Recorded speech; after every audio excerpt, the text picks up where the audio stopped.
ថ្ងៃទី2នៃដំណើរទស្សនកិច្ចទៅកាន់ឆ្នេររាមកោះខេនិងកោះហាន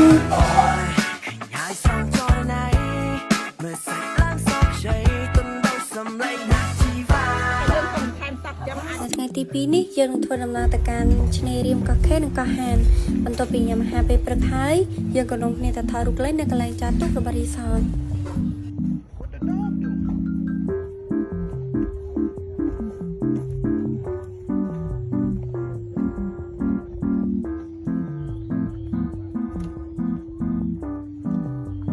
ទេសភាពពេលព្រឹកស្អាតខ្លាំងមែនទែនជាភាសាយើងអាចជិះកាយៈនៅពេលព្រឹកទៅជាថែមទៀត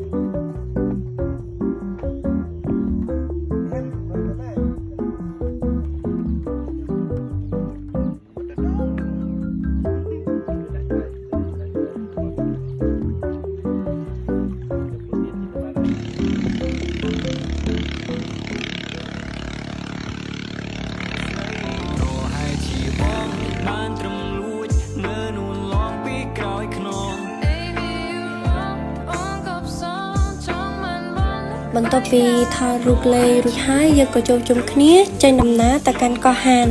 ដែលកន្លែងនោះមានឈ្មោះថាឆ្នេររាមកោះខេតំបន់ដីសើមរំសាយ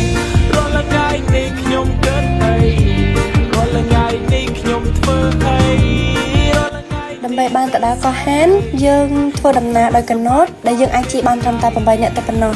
ទេសភាពស្អាតខ្លាំងមែនទែនទាំងសំឡេងទឹកហើយកោះវិញគឺដាច់កន្ទុយភ្នែកតែម្ដង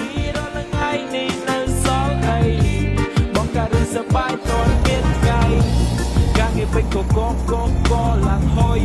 ខែមកពាក់កណ្ដាលសុំជឹងងងុយដក 20% ចំនួនសរុបនៃលុយដាក់បញ្ចូលគ្នាគ្រាន់បានជាសហុយសាងតែអត់មានធ្វើការងារដល់លេលើឆ្នេរសាគរកម្ពុជា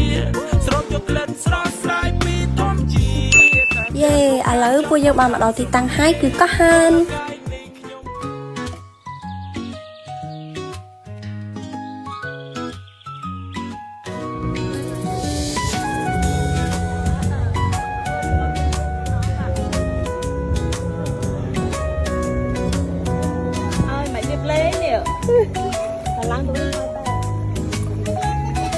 ដោយគេនិយាយមែនថាកោះហានគឺជាឋានសួគ៌បៃតងលើដីនិងផ្ទៃទឹកនៃតំបន់អភិរក្សជីវចម្រុះនៃតំបន់រ៉ាមសារតាមដងទន្លេមេគង្គ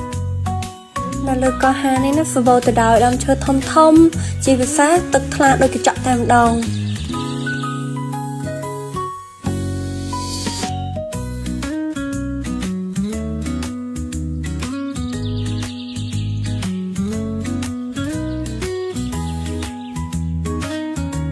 បន្ទាប់ពីរៀបចំឲ្យបានហើយពួកយើងក៏ទៅជិះកាយៈលេងនិងលេងទឹកទាំងអស់គ្នា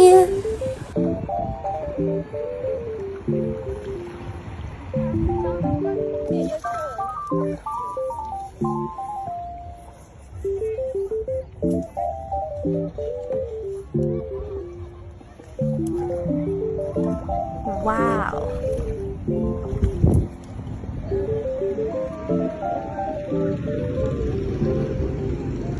បន្ទាប់ពីលេងទឹកហើយក៏ដល់ម៉ោងញ៉ាំអាហារថ្ងៃត្រង់បន្ទាប់ពីញ៉ាំហើយពួកយើងក៏មានដូចជាដុតដំឡូងនិងដុតពោតញ៉ាំផងដែរ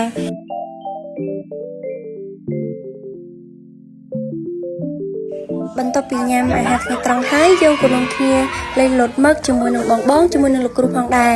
ព្រមទាំងពូលភ្នំខ្សាច់និងលេងទឹកបន្តទៀត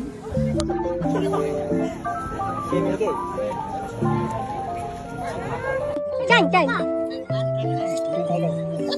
ស្មែងអីពីកន្លោស្កែ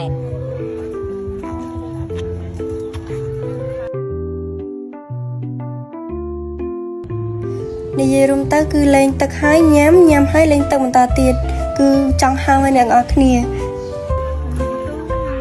ប្រុងប្រយ័ត្នផលអ្នកទាំងអស់គ្នាព្រោះឯណាទីនេះគឺមានទឹកហូរហើយថ្មវិញគឺស្រួយខ្លាំងមែនទែនអាចនឹងមុតជើងឬក៏មានគ្រោះថ្នាក់ជាដើមបន្ទាប់ពីលេងទឹកឆ្អែតហើយយើងក៏ដល់ម៉ោងត្រឡប់ទៅ resort វិញនៅម៉ោង 3 រសៀល